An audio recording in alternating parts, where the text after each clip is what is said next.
Oui, le plaisir est pour moi de savoir, très nombreux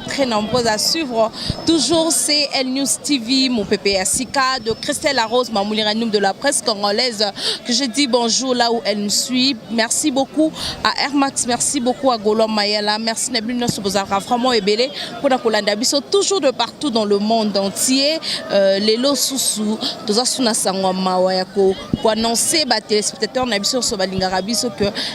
docteur, maître, que maître Liolo, Oyo, a salé Sika Oyo. Air Max, et Sika Oyo, ya bien Oyo, comment, Batu Nyon, sur la grande star, Yambo Kanabiso, Roma ko honoré Bango Kaka, et Sika Oyo, donc grande star.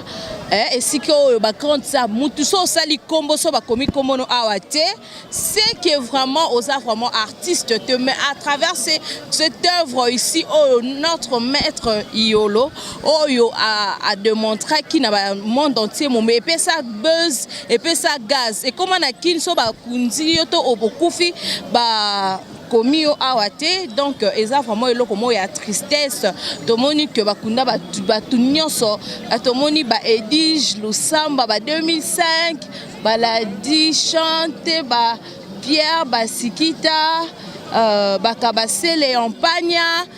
donc batu vraiment baza ebele awa Kabasele Ampagna Pepe Kale yewana Shungu Wembadio yewana toujours à la place des artistes Oyo maître Iolo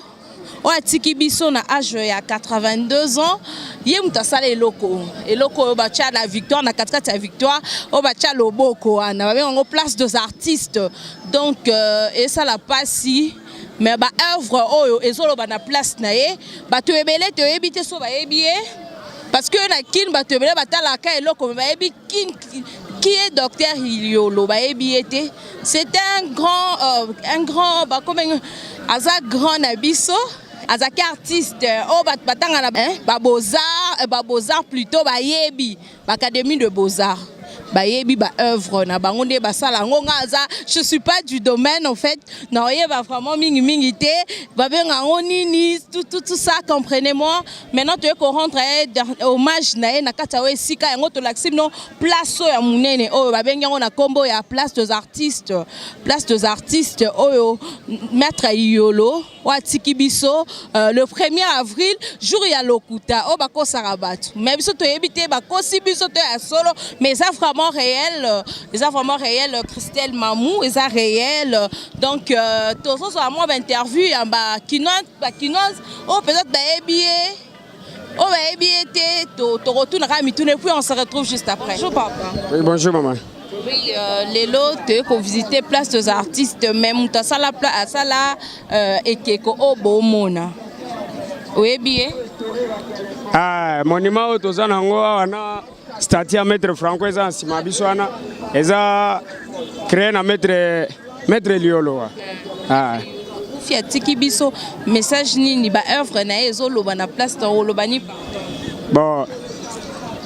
na ko pesa na famille à maître Liolo mes condoléances munene makasi parce que to perdre et puis na pesa pe mboka na biso mes condoléances ndenge to perdre on a aza monument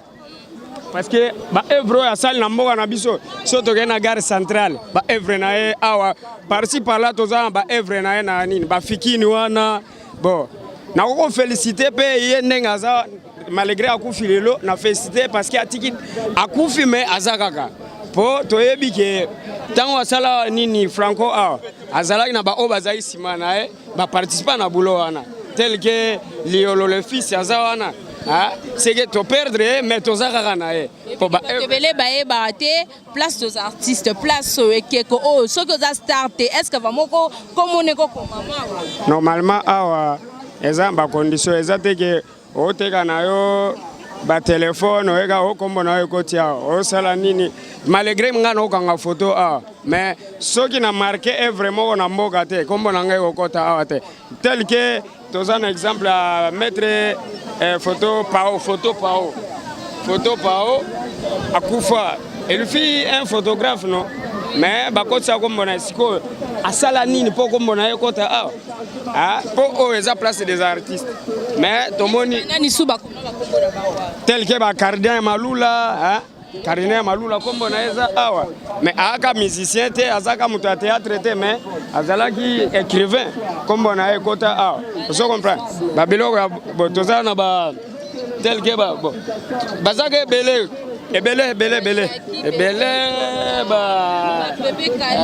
baza ebele j'espère bakombo eza balola kadogo ba danseuse ni tout ça ba biloko bongo eza bongo message na kopesa na mboka ya biso tolelaka père na biso na honneur nyonso. Puis dès que tu rappelais Kibino toza na place des artistes où eza moko ya ba œuvre ya maître Yolo donc malgré tout ça ba interview na ba kinoise na ba kinois na biso ba ebi été ba ebi ka place des artistes peu mukie makasi oboto mon interview ya ndeo na biso moko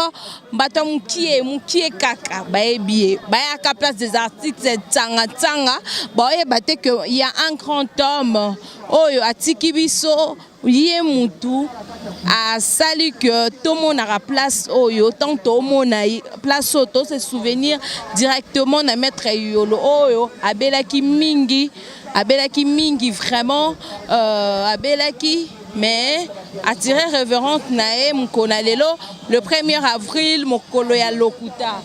donc et ça la biso passi ba élève soit ba ebi été donc tolandi bango donc bo le bata mukie si vous connaissez c'est lui qui a fait ces trucs ces monuments qu'on voit là aux places des artistes, ils ne connaissent rien du tout, mais c'est triste le Congolais, c'est vraiment triste de voir deux élèves qui étudient mais qui ne connaissent pas Maître Yolo. Donc ça fait vraiment très mal, c'est la honte de notre pays. Mais il y a des gens qui connaissent, qui n'ont pas eu l'occasion, peut-être comme il a eu Sikate, mais quand même biso toyebi qui est Maître Yolo. Donc ba place donc bisika ebele o asali ba monument ebele oye banda koloba na place na ebele ba yebi ete mais déjà le quoi ba yebi place oyo donc déjà le quoi ba yebi place des artistes oyo eza loboko on a ochona loboko kuna papinzo la meso. Donc ça fait longtemps que au monde a rencontré, mais on rend dernier hommage à Maître Yolo. Merci Nabaïnyo Sobozaki vraiment ébélé pour nos Kolanda Bisso de partout dans le monde entier. Merci à Rokar Miesi, le mignon garçon. Mes condoléances à toute la famille. On va perdre papa Nabango, Koko Nabango, cousin Nabango. Donc Maître Yolo, donc que ton âme repose en paix. Puis Manakimia, Nzambe, Azanabiso. Je rends aussi hommage à Papa Lutumba Simaro Massia, Oazo Lelisanga jour et nuit, je suis triste. Quand mon ami Stangeza Ovimba, je suis vraiment triste. Donc merci Nabaye, restez branchés et puis bon, news, et puis vous ne serez pas dessus. Merci à vous tous, merci à Golo Mayela, merci à vous tous, je vous aime bien. À la prochaine, bye bye.